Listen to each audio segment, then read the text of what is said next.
Hello, hello, my friends. AmyR here with Prairie Paper and Ink. Welcome back to my face and my card making space. And several cards using shimmer powders, butterfly die cuts, all the fun things. As always, everything I used will be listed and linked in the description box below the video. My links are affiliate links.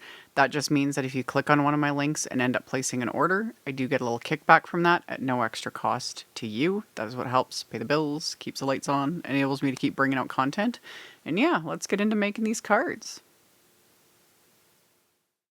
So I pulled out another set of the Lindy's magical powders that I have done many videos on. In fact, I did a video just the other day using a different set, and I'll have that linked in the end screen at the end of this video, along with my playlist of dozens of videos using shimmer powders. And this set is the Go Girl Shimmers set. Just FYI, my set was a little bit of a mess. These ones are the shakers, and the little shaker top piece wasn't properly sealed. And this box of shimmer powders must have been used as football. Pretty much all the containers ended up being like this. However, this is how I fixed it. So I had, opened it up to start and just had a big old mess. So I just took my little triangle trays, poured that excess that was sitting inside the lid there into it. And then you can pop these little shaker bits off. I just used my little die pick just to kind of pry it up a little bit. Popped it out. Poured that excess powder back into the container, and then I repeated it with the other colors, and good to go. And then my little triangle trays, I just rinse them out in the sink, because this powder does get kind of everywhere, and a little goes a long way. So, I have used shimmer powders in many ways.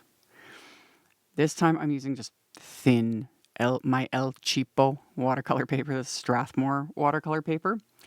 It's not taped down. You're going to see this stuff is going to curl up, all of it. I didn't care because I was just mucking around, playing, and I'm going to die cut all this anyway. So if you don't want it to curl, I highly recommend, just like I've done in many other videos, like taping it down to like a hardboard. That just keeps everything flat so that, color's not running everywhere as the watercolor paper curls up. And yeah, I sprinkled on some powder with this first little background. I'd sprinkled on the powder, sprayed it with water, and then I was like mucking around with a paintbrush, just playing, I talk about this a lot.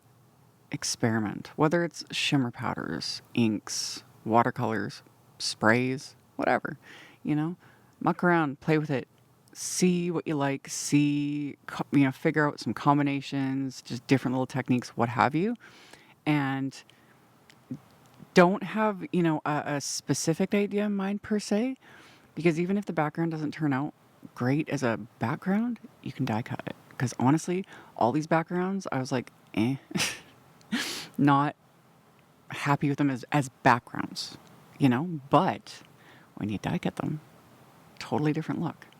And normally I'm someone who, and I've talked about this, I like to usually die cut first and then apply color in whatever medium I'm choosing to use, because I like to see where it's going. But something like this is fun, because even for me and my control freak tendencies, I wouldn't be able to achieve the look I end up getting on the finished die cuts if I'd been like die cut all my watercolor paper first and then tried to apply the color with like these powders, a brush, etc. So I had my flour sack cloth laid out here just to help kind of absorb the excess. I'd sprinkle on the powders, spray with water, dry with my heat tool just to speed up the drying process, especially since these weren't taped down. If they were taped down, you could just add some powder, spray with some water, and then just set them aside and just leave them until they're fully dry. With these, I sped it up with the heat tool because the liquid's running everywhere. It's starting to curl because, again, this is just cheap watercolor paper. I love this stuff. It's fun to play with, especially with like die cuts, things like that. I've done, I don't even know how many videos using this watercolor paper. And yeah, I just kept mixing colors and just did 4 different panels with different color combinations, only using this one set of magicals. Also, just an FYI, like I linked to the shimmer set of this I'll also link to the Lindy's magical sets at Simon Says Stamp. And this one that's called Go Girl Shimmers, there is one that says Go Girl Flats. I mentioned that in the previous video. These powders, there's kind of two different finishes to them with some of the collections. So the ones that say shimmers have shimmer. The one that say flat have no shimmer. They're just color. So mix and match, have fun with it. Just keep that in mind. I've got a couple sets that I was kind of surprised when I used them way back in the day. Because I was like, where's the shimmer? This is what's happening. Because I didn't realize they have different sets. So still super pigmented, just some have shimmer, some have don't. And you can add shimmer. You know, we got all the sparkle sprays, all the things. So options. So anywho, I kept working my way through and just mucking, just playing, you know? And like I said, these as is, I was like, not feeling it as backgrounds. And even the thought of like die cutting them, it's like, are these just gonna look icky? You know, it's always interesting though. This is where you just gotta try not to overthink it. And things like butterflies and dragonflies, florals, all kinds of die cuts. Die cut them.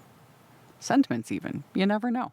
It's interesting how when you take just a small little portion of a background or just a panel that you're just not feeling, you don't like the blend, you don't like the colors, like whatever it is, die cut it and then see what you think. So that's what I did. I used the Flourish Butterfly Trio. Again, I used this in, I think it would have been my last video that I uploaded. And you can't go wrong with butterflies. The thing I love about the set is there's 3 sizes of the butterflies in this set, which perfection, because I love multiple sizes. It just creates more visual interest, and that way I can, you know, get more in one pass. And I die cut all of these panels. Took me a while, but I just kept going through and I used every single piece of these panels, because the minute I started removing the butterfly wings from these pieces, I was like, oh, these are fun. So while I was doing that, I was also die cutting the bodies from pieces of black cardstock, and just mindless. You know, this is where you just kind of zone out and work your way through. So I just kept repeating over and over again until I ended up with an absolute pile of butterfly bodies and shimmery butterfly wings, which the shimmer, I had a heck of a time. I was never really even able to capture it, even at the end with my flashlight, but it's a little subtle with this set, but it's there. It's pretty.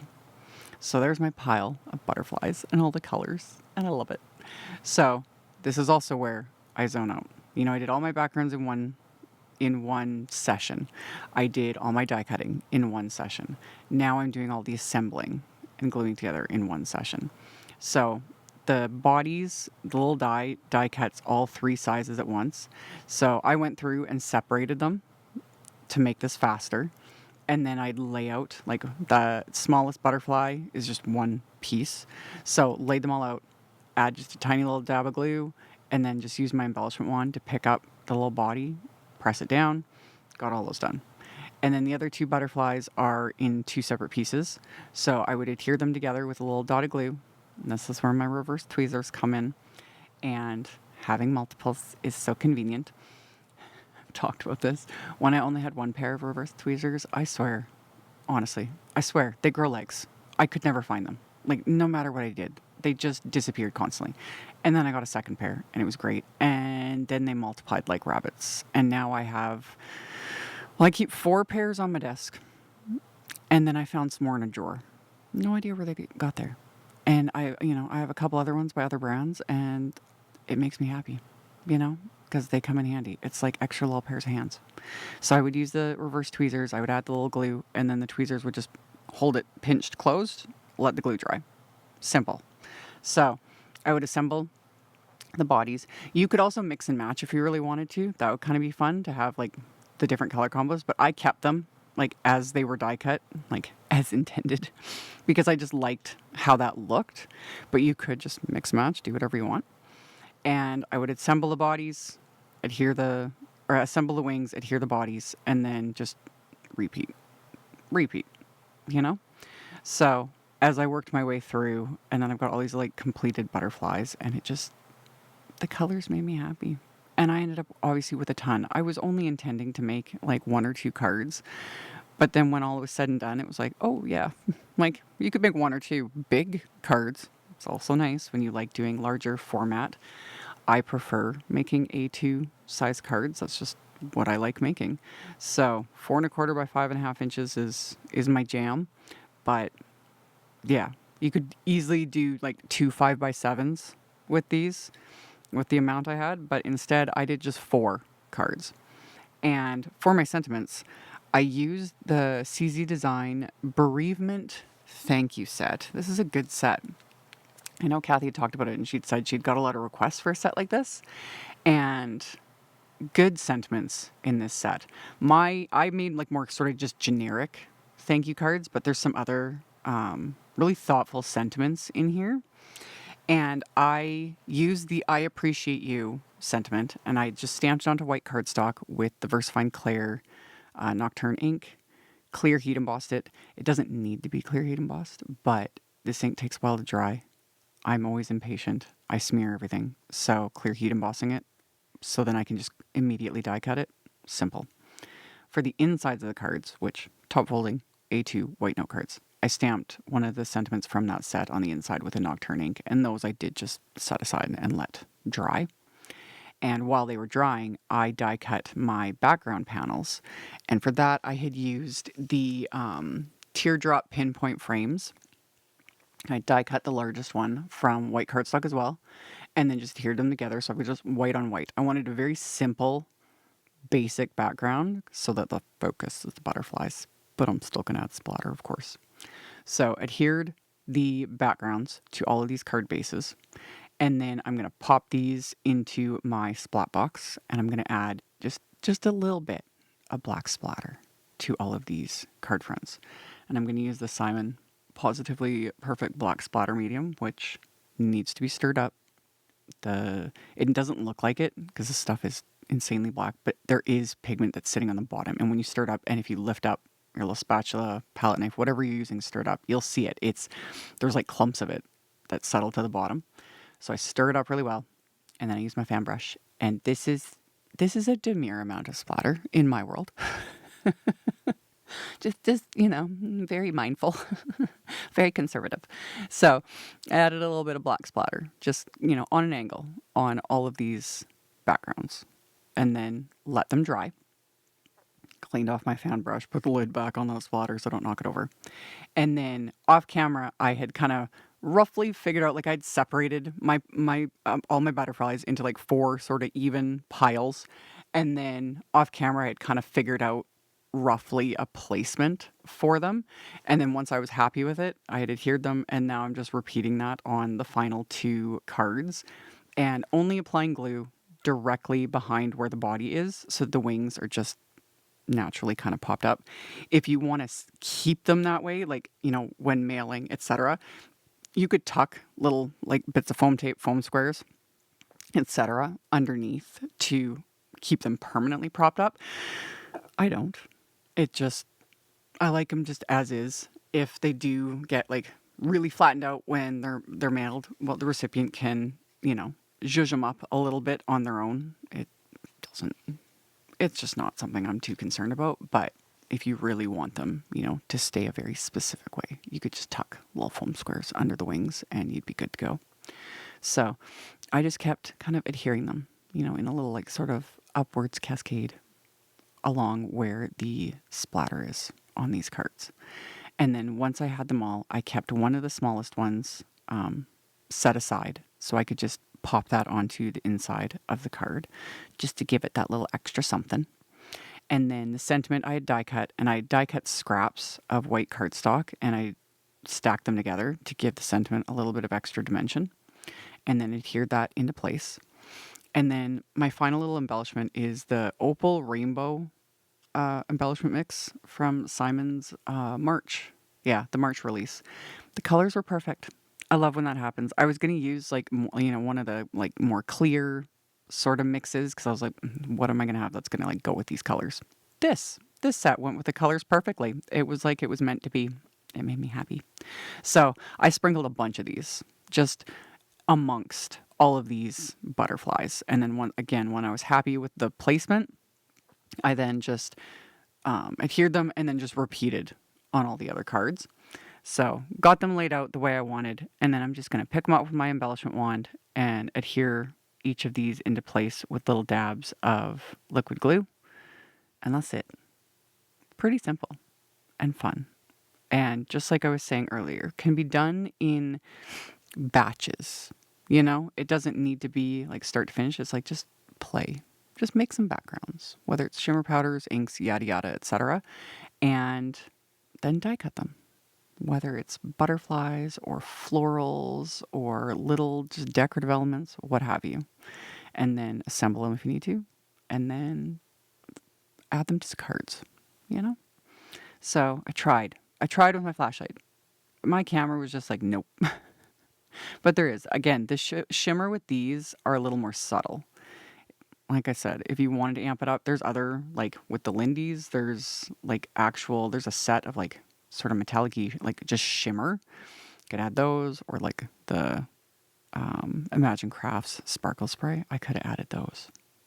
I could have sprayed that if I'd really wanted to. That would have looked really pretty on top, like when they were all like dry. So there's always options, but regardless, it was more the color and the texture. Like, love it. All those different little bits. And I could not have accomplished that like on my own if I die cut the butterflies first and then tried to add color. So there's advantages to both. So there's my cards. Links to everything are down below.